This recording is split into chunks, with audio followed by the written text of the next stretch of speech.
Okay, it's me in my bathroom. I spend a lot of time here cleaning linens and quilts, and so I'm going to take you through the process today. And my hope is that I'm going to do a brief cleaning. This is a really clean top that I'm starting with. So I'm going to do maybe just a couple hours, maybe even just an hour of cleaning. Then I'm going to put it out in the sunshine for just a little bit, just till it dries. And then I'm going to see if I can get it on the long arm today and get it started. So I'm going to do an edited video, and then at some point I'll have a whole video, but this is how it's going to begin. So I bought this quilt top yesterday in Nebraska City, Nebraska at a garage sale, and I got it for probably $20 because she kind of lumped everything together and gave me a price on everything. It's absolutely gorgeous. It's 1930s, 40s fabrics. I'll let you look at those. It's mostly all feed sacks. It's got this Nile green feed sack for the sashing. And then what's interesting, which I always love to find, let me see if I can find the corner, she ran out of fabric. I can pretty much tell she ran out. Somebody suggested maybe somebody else finished it for her, but the stitching is consistently the same throughout the whole quilt. So it is two different kinds of it's two different colors. So that's the original, and it looks like she just finished the last corner with the other fabric. It's not that it's faded or not faded, it is different fabric. It is feed sack, but it's a different weave of feed sack. So it's a little bit tighter. Let's see if you can see that. So people say, how can you tell what's a feed sack? Well, I just know from years of working with them, the feel of them. So they have a little bit more coarse feel to them, but this one's a feed or flour or sugar sack. And the weave is tighter. So think about it, feed was bigger, so the bags that hold feed could be looser. And then as you got into flour and sugar sacks, the weave needed to be tighter. So I would tell you that you really can't tell for sure unless you have that stitching, either stitched bag or you see the stitched holes that are left from taking out that cording from the chain stitch that was used to put the bags together. But I have a lot of these prints, so I know that these are all feed sacks. It's probably maybe 70 by 60 is the size. It's all been hand pieced. It is not paper pieced. It's all just hand stitched, very meticulously, very meticulously. So what I'm going to do is fill my bathtub with hot water, and then I'm going to put scoops of Restoration. I also use Retro Clean, but I have a good bucket, big bucket of this because I use it in buckets. So I usually buy the Restoration because it comes in a bucket. What's this one? 7.5 pounds. And I'll put a link where you can get that. I get it on Amazon because it's free shipping. So that's what's going to take away any stains, take the dirt out. And then I put a splash of ammonia in the water. So it's probably 1 part ammonia to 5 parts water.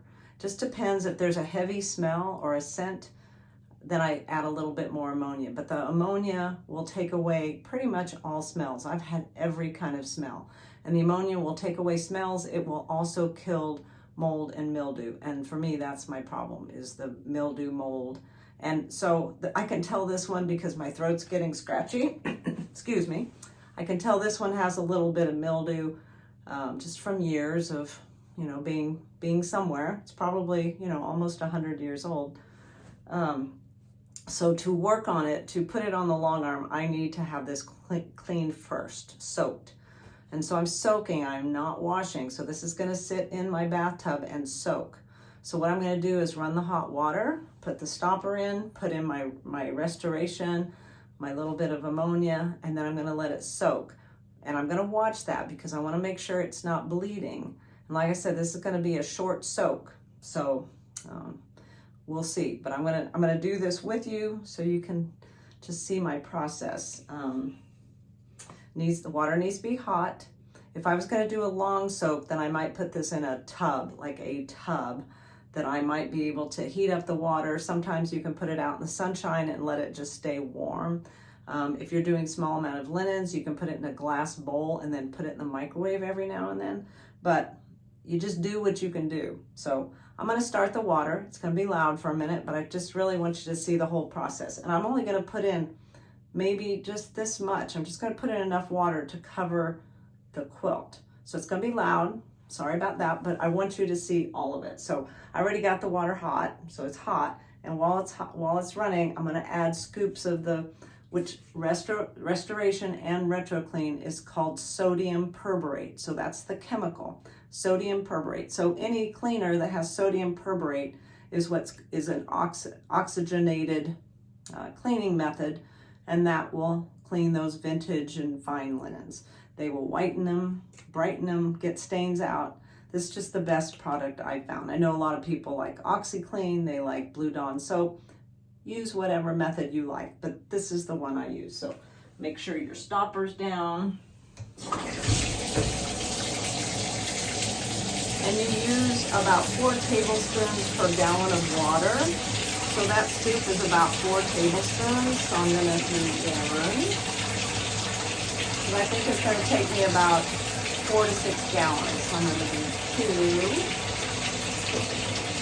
3, and 4. Okay, in a minute I'm going to switch that around.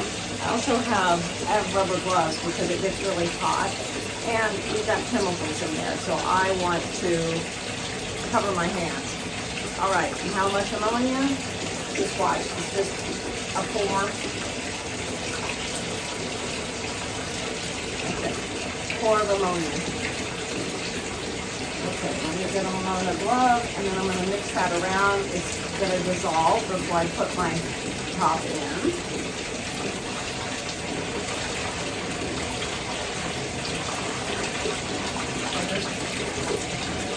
Swirl it around.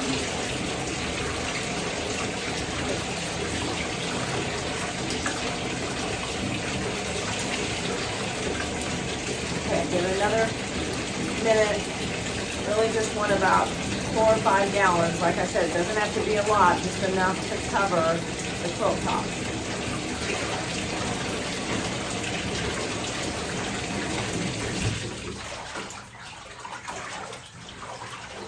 Okay, so let me bend you down a little bit. That's what my water's looking like.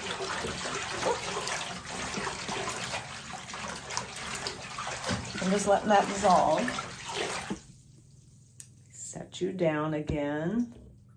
Okay, now I'm gonna just plunge this. Ready? Let's plunge it. Okay, so there are bright colors in there. So that's another reason I really don't know that I want to leave it very long. So I'm gonna just watch it. We'll watch it together.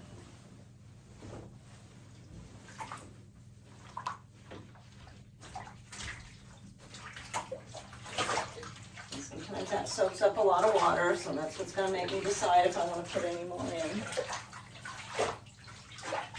Maybe a little bit.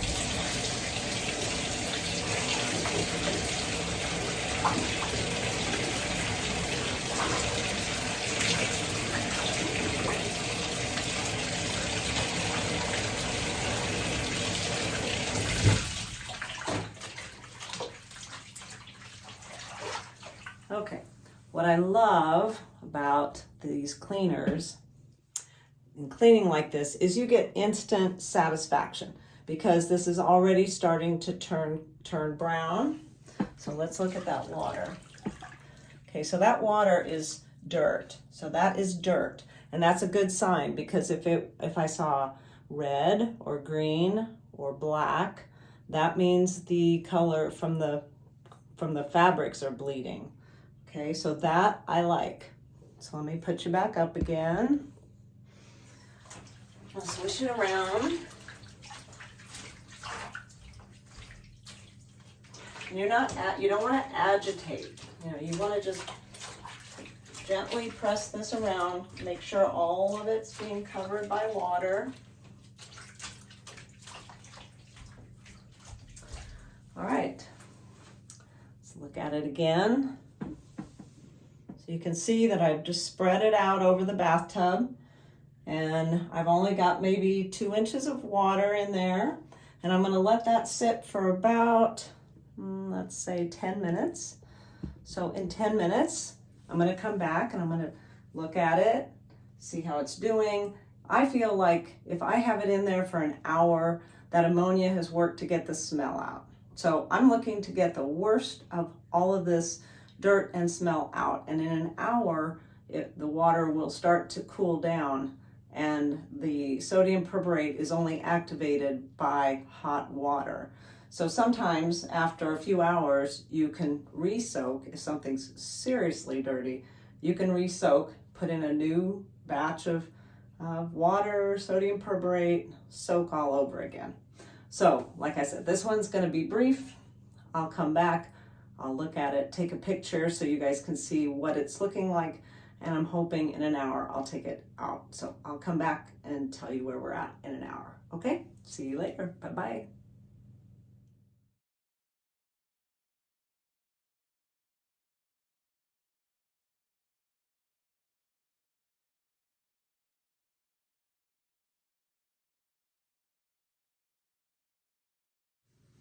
Okay, we're back 1 hour later.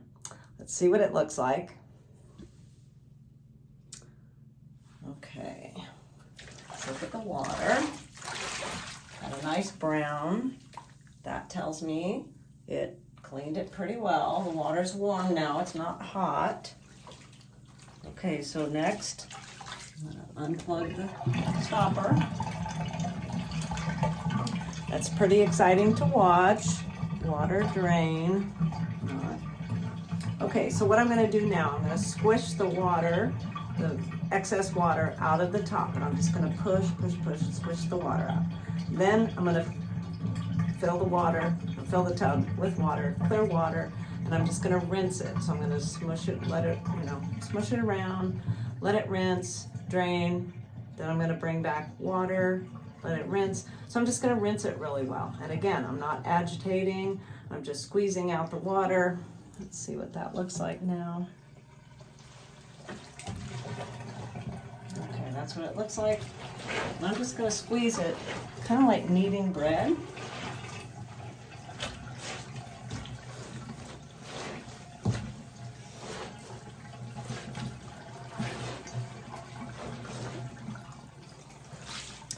All right, now, it doesn't really matter. I think I'll use cold water.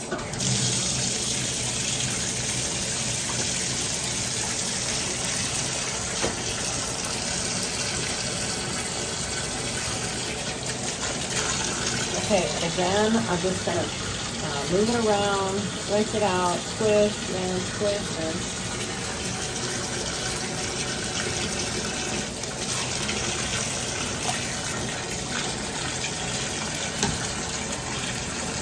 Okay, I'll stop that for a minute, talk a second.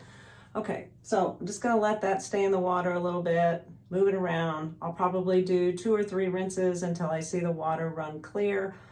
If you were doing a quilt and you saw color coming out, then stop. Just stop, squeeze it out, take it out of your soak, because that means your fabric is bleeding. Feed sacks are mostly color fast. Now, if I were doing a cleaning of feed sacks, I would take my reds and do them separately, because I never trust a red.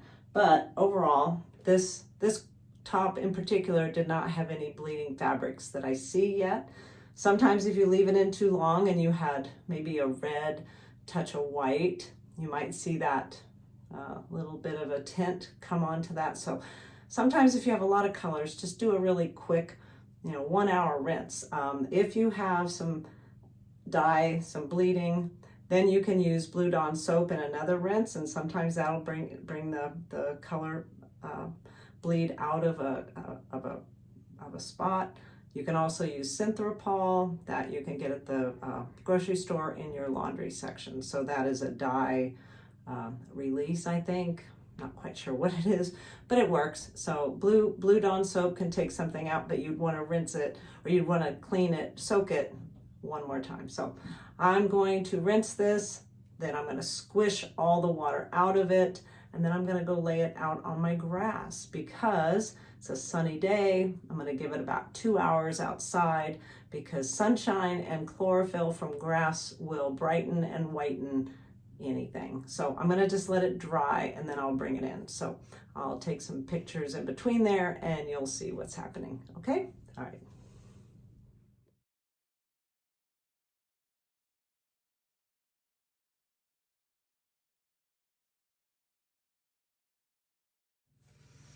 Okay, I have squished all the water out in the tub. I rinsed maybe 2 or 3 times. I rinsed it in the clear water till it got clear. Then I squished all the water out as good as I could, and I got kind of this log. So now what I'm gonna do is lay a beach towel down like this. I'm gonna kind of spread it out a little bit like that. So I've spread it out. Then I'm just gonna roll from one end and I'm gonna squish out as much excess water as possible. I'm not in a big bathroom, so, but it works.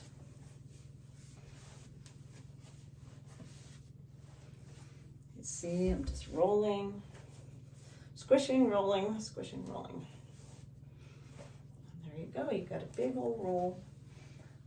Okay, by the time I take this outside, it will be ready to lay out on the grass. 2 things I should tell you.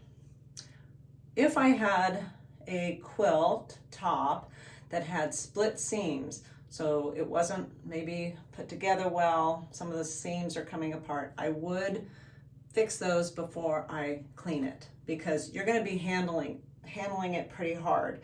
The other thing is sometimes I don't quilt every quilt top. So if it's fragile, number 2, if you have a fragile quilt top, just don't.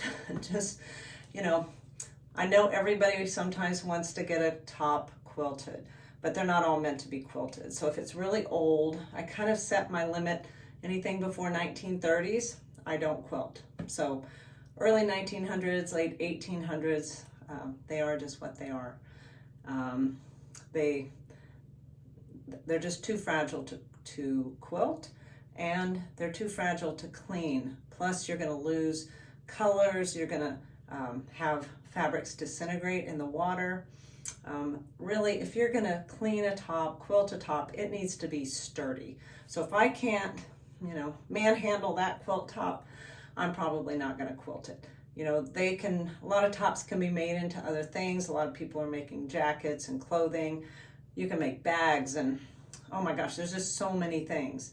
So I just advise, if you're gonna make a complete top and you're gonna quilt it to be used or even to be displayed, make sure it's a sturdy top, okay?